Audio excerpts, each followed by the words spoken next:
this is Sarah from sarayup.com, Facebook, The Numbers Queen, and Instagram, sarayup1111, with another meditation tips and interview, this time with the amazing Karen Jacobsen, also known as the GPS girl, also known as the person who knows everything and listen to her now person.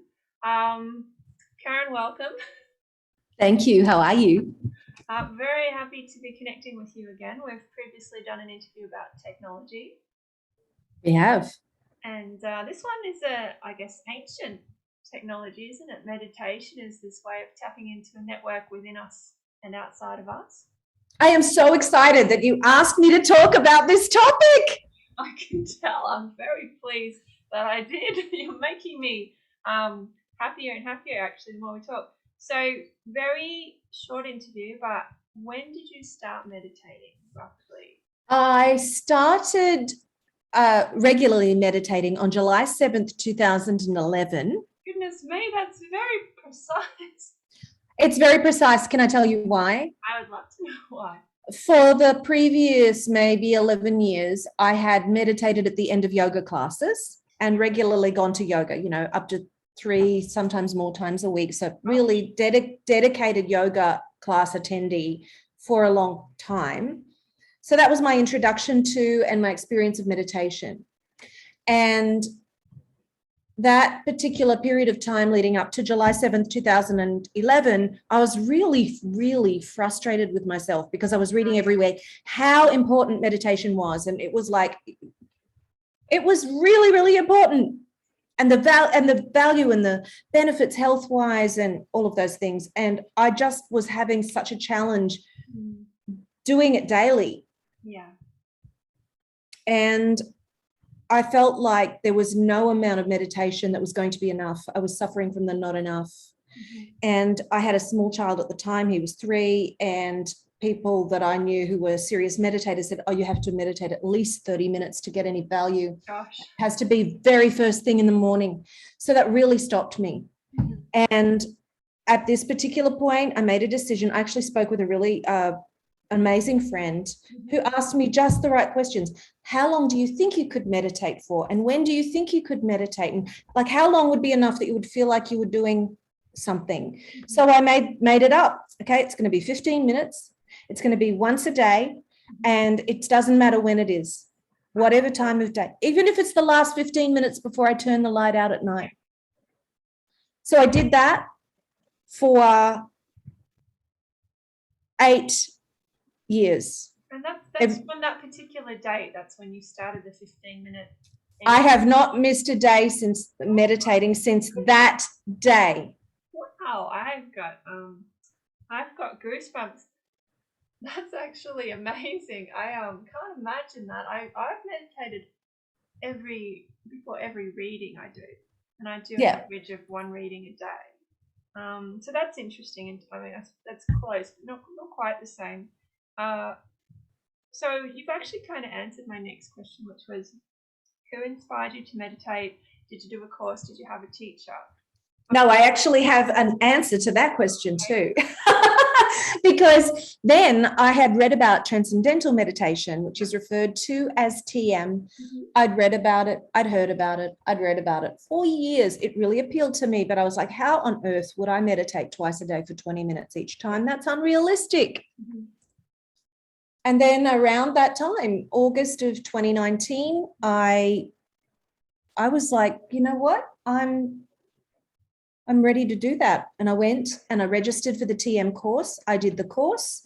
And since that time, I've meditated twice a day for 20 minutes a time without missing a day from August of 2019. So I've meditated daily since July 7, 2011, TM since August 2019, and that ramped things up. Oh my goodness, talk about alignment and connection and just extraordinary quality of life breakthroughs. So I found that to be like a supercharge. That's really, really interesting. I get a lot of energy on my third eye when you talk about that. I haven't personally done TM. I've done quite a few others, but of course, as I'm starting to teach meditation, this is really great. I'm sort of collecting all the bits and bobs. So you're sort of leading into my next question, which is, what are the situations where meditation has helped you the most? Where has it really helped you to navigate, basically, instead of falling overboard? Well, what I do know is that it's not just all of the benefits from meditation that I've experienced, as in I can take some peace and calm into my daily life. I've got, this space that I can access where my thoughts aren't racing all the time like they once were. Anxiety is more manageable. But it's this is the part that I really want to share, is that even if you're meditating, if you're listening to this and you want to start and you're like, there's no way I can do that amount of time. What I love to offer is that if you can make a promise to yourself to do this every single day without missing a day, and even if you choose 2 minutes, to me, the very most important part of this practice is the not missing a day. Others may disagree, but my relationship with myself has strengthened. My ability to trust my instincts and to trust myself has come directly from knowing I can count on myself to meditate every single day and not miss a day. And I think that's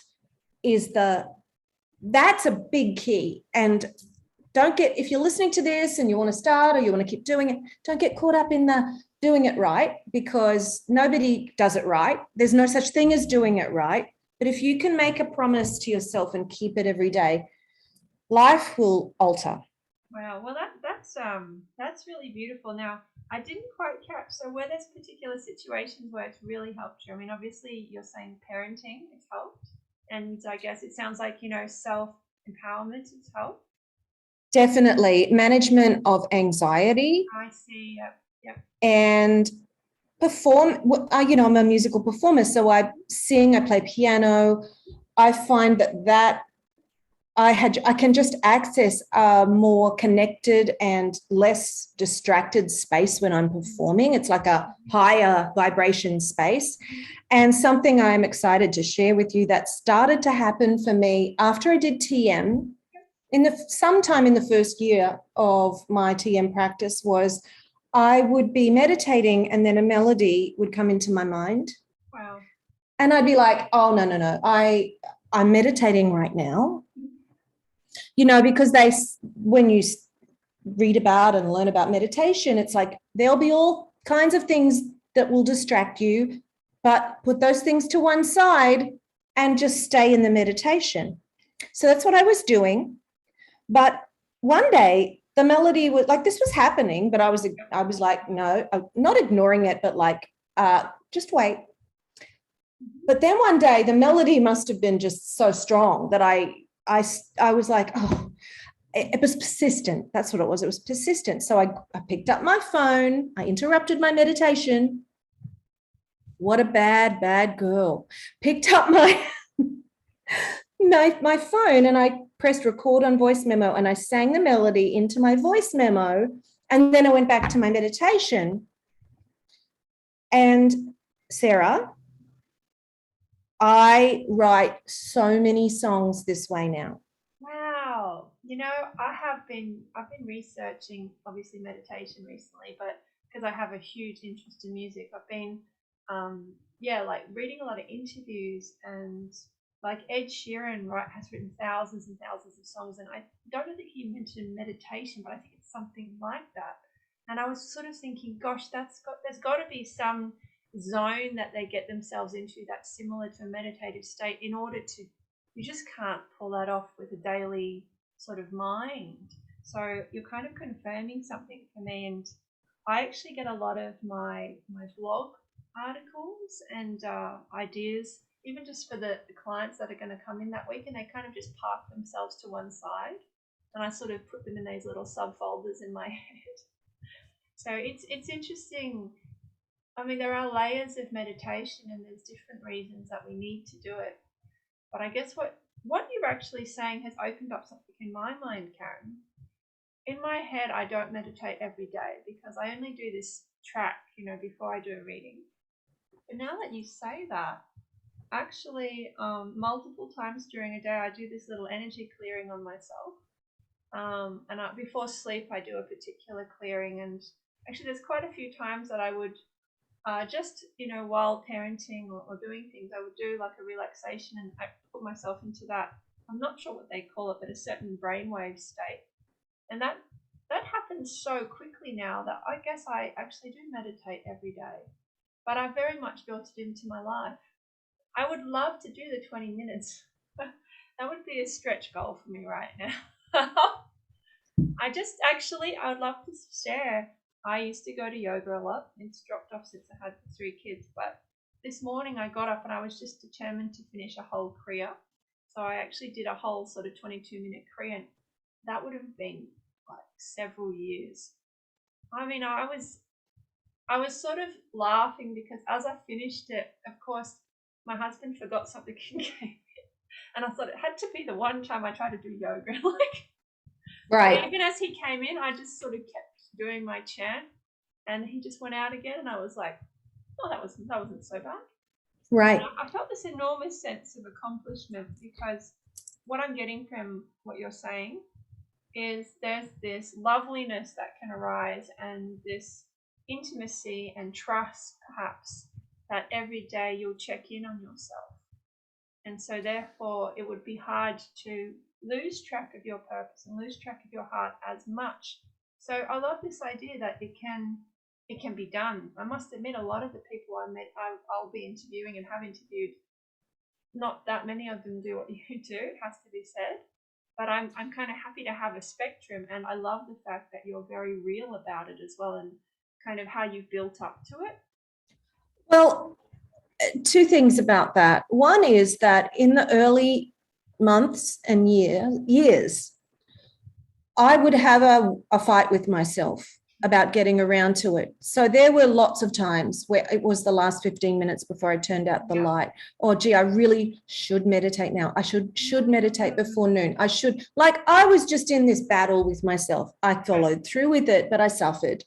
So I had to go through, or I did go through these periods like that, which were pretty painful, but I got to the other side of it, let it go, and I don't fight with myself about it anymore. It is who I know myself to be as somebody who meditates twice a day. Then the other thing I want to share is about that commitment to yourself. It's really it's a trap as a human being. Even though some of us might know that we are the ones in charge of our experience and we have choice and we can create our lives. Like, that's a conversation we're in, Sarah. Yeah. And that many people are in, but some people may not be aware of. When I became aware of that, it shifted everything. Mm-hmm. However, there are still times where we can as human beings fall into the being at the effect of what is happening, being at the effect of life. Yeah, definitely right now. Oh boy. And this practice is it might seem small, but it's a powerful practice to knowing that we actually have some control. And even as parents, even when it seems like we don't, when you prioritize and make it a whatever it takes situation to meditate, even if it's 2 minutes a day, for someone listening who's interested, who'd like to build that up and thinks there's no way, you might be putting a baby down for a nap, and then you could set your timer for 2 minutes and meditate. Or it's all about priorities and commitment and what calls to you, of course. But if you do it and then do it regularly, keep that promise to yourself, it's amazing how in other places in life that ripples out and you feel like you have much more control over scheduling and how you feel than you might if you think there is just no way I can do that. And let me tell you, as a parent, I get circumstances, okay? I get them. I've solo parented a lot. Our son is now 14, but I've solo parented a lot. Only one child. I know it's not 2 or 3 or 4 like other people, but parenting is one of the greatest challenges. Yeah. And emotionally, logistically, I just feel that this set of tools and this commitment to the self is such an act of self-care. It's a line in the sand. It's like, this is a must for my well-being.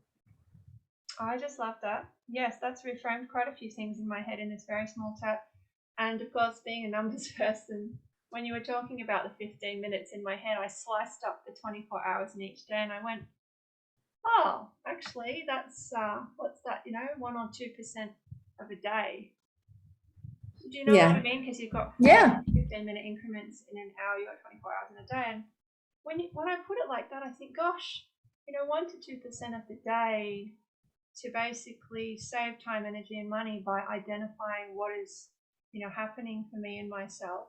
Because, often through meditation, I get this enormous clarity, and a lot of ideas essentially take me out of the drama and take me out of the pain, so to speak. Not numbing it, but preventing repetitive behaviors. It's interesting, isn't it? 1 to 2% of the day. When you think of it like that, it doesn't seem so unachievable. But I guess I needed to maybe talk to you and talk to someone who has crossed that boundary or crossed that river, because, as I mentioned, a lot of people they may never do that, or it's it's not their journey. But it's nice to have you in this series of calls because I love to sort of play with it in my mind now. Here's another thing for the numbers queen. If you meditate 2 minutes a day for a year, that's 12 hours and 16 minutes of meditation. Really? That doesn't seem like very much, does it? It's a lot. Can you imagine sitting and meditating for 12 hours? Oh, well, I must tell you something, Karen, but before I had children, I used to meditate like several hours at a time. It sounds a bit dorky, but I was on that sort of spiritual path, and that was my focus, and I'm quite an extreme person. So, perhaps one of my blocks actually is, and I've mentioned this in some of my other interviews, comparing myself now with myself then, where now I may have 10 to 20 minutes where I've got enough energy to meditate and enough spaciousness. Whereas back then I could just take a couple of days and go super deep. But I guess the benefit is I've actually improved my techniques. I've gotten to the point now where I do trance healings on myself in half an hour, an hour, or sometimes just a few minutes. Whereas before there was so many stages and tools and things I had to use. So it's become a lot more grassroots and hands-on, and I feel like that's been exciting and satisfying, because it's like I've hacked meditation to a certain extent. Well, you're also speaking to another of the very important benefits of meditation, which is the cumulative benefit. It's not just the 2 minutes or the 15 minutes or all the hours you did pre-children and now it's 20 minutes here or an hour there. You think about over time, it's the cumulative benefit that meditating today and the space you're in today is as a result of all of the spaces you've been in through all those years. That's to me, that is really powerful. Yeah, well, it gives me a picture of, creating that castle in the sky that you build foundations under. That's right. Because when I meditate now, I feel this enormous sense of relief. And I still remember the first time I meditated at 14 and this deep joy that I would be able to survive till adulthood now, because I just remember that constant sense of panic that I would pick up on at school and at home. And then when I meditated, I felt like that was the true me and that my true self was very calm. And even as when I look back as a very young child, I meditated. I always had this vision of myself floating in the ocean with the stars above me and swimming through the sea and clearing all my emotions. Like as a very young child, I would do that. So wow. I guess maybe I have been meditating quite a lot this lifetime, and I no doubt it's past life or parallel life, but at the same time, I'm always interested in evolving my practice and talking to other people, because, just the response to those interviews, I mean, just everyone's been so happy to hear from me. And it's just a whole new avenue because, not everyone sometimes wants to be a psychic, and I totally get that. It's like not everyone wants to be a rock star. As fun as it sounds, there's a lot of work. But the idea of being able to meditate and really just enjoy what's in front of you, I think that's a universal desire. Well, I'm pretty sure that peace and contentment and comfort and love and connection are all universal desires. Yeah. And this is a pathway to all of that. Yeah. Well, I've mentioned this on the calls, but meditation has a 4711 numerology, which is the same as mental health and mental illness. And wow. For me, it's been the delineation between those two zones. Very much. There's a number of times I could see where there was this poor decision making about to happen, and I would just do the deep breathing. I'd put the hands on the body, and I'd take myself away and do a track. And it's just monumental, as you say, the cumulative benefit of staying in creator mode instead of reactor, which is anagram. That's right. So yeah, look, I've learned a lot just from this little. I'm really grateful, Karen. So, I was going to ask you the tips for people struggling to meditate, but of course you just intuitively covered them. Fabulous like that. Well, it's just to really ease up on yourself. Like, I think that there's so much self-judgment and self-criticism, and I think to just be like, okay, I'm gonna put myself first. I'm gonna put myself first. When I care for myself, everyone around me gets really cared for. When I don't, that it doesn't work. Life doesn't work. So I am going to do that. Now I'm going to do 2 minutes.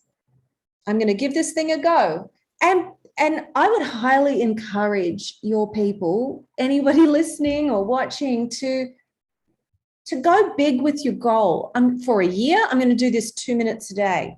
Like, none of this, just for 1 week, or like a goal that little, 2 minutes. You can do that for a year. You can do 2 minutes a day for a year. That's like interesting, because my reading yesterday was, I actually used those words with a client. I'm sure I was tuning into our conversation. She was aiming for a job. She said, I'll just start at the smallest, at the bottom. And I talked to her because I looked at her numerology and I said, oh no, you need to go for the big fish, because that's how she was wired. Otherwise, there's no getting out of bed. So right. It's interesting. Yeah, I think it's true. A lot of the people who follow my work or who will be watching this really have quite vast imaginations and potentials, and they know that, and they're looking for those ways to bring forth their abilities. And of course, as we finish this, the little children are coming home, which is perfect. So if it's okay, Karen, what's the best way for people to follow your work or to contact you, find your music, that kind of thing? Thank you. KarenJacobsen.com, KarenJacobsen. And I'm on YouTube, Karen Jacobsen, lots of beautiful music with a message. And just the meditation tip is to sit comfortably. Set your timer for 2 minutes or longer. Close your eyes and breathe in and breathe out. If there are lots of thoughts coming, you're doing it right. If there aren't, you're doing it right. You cannot be doing it wrong. You might want to go longer than 2 minutes. That's awesome. But if you make that, micro commitment to yourself, the world feel really good about it. I can feel the power of what you're saying, and I'm actually gonna take that one. So actually, as we wind up, I wanted to just mention, for those of you who haven't met Karen, to my other interviews. So Karen's a 31/4 life path in numerology, which is the heart healer and empire builder. And at 31, your turning point age, what did you do, Karen? I moved from Australia to New York City with a suitcase and a dream. Yeah, you followed your heart. So just wanted to sneak that into the call, because of course we know following your purpose is infinitely more satisfying than even the best meditation, because we need that depth and context to give us the energy to then do all those fabulous techniques. But yeah, thank you so much for being on the planet, for your beautiful music, and I look forward to you producing some meditations or meditation music, Karen. You got it. I think there's a collaboration somewhere in there. Quite possibly. Thank you so much, and I'll see you again. 1111 peace signs always.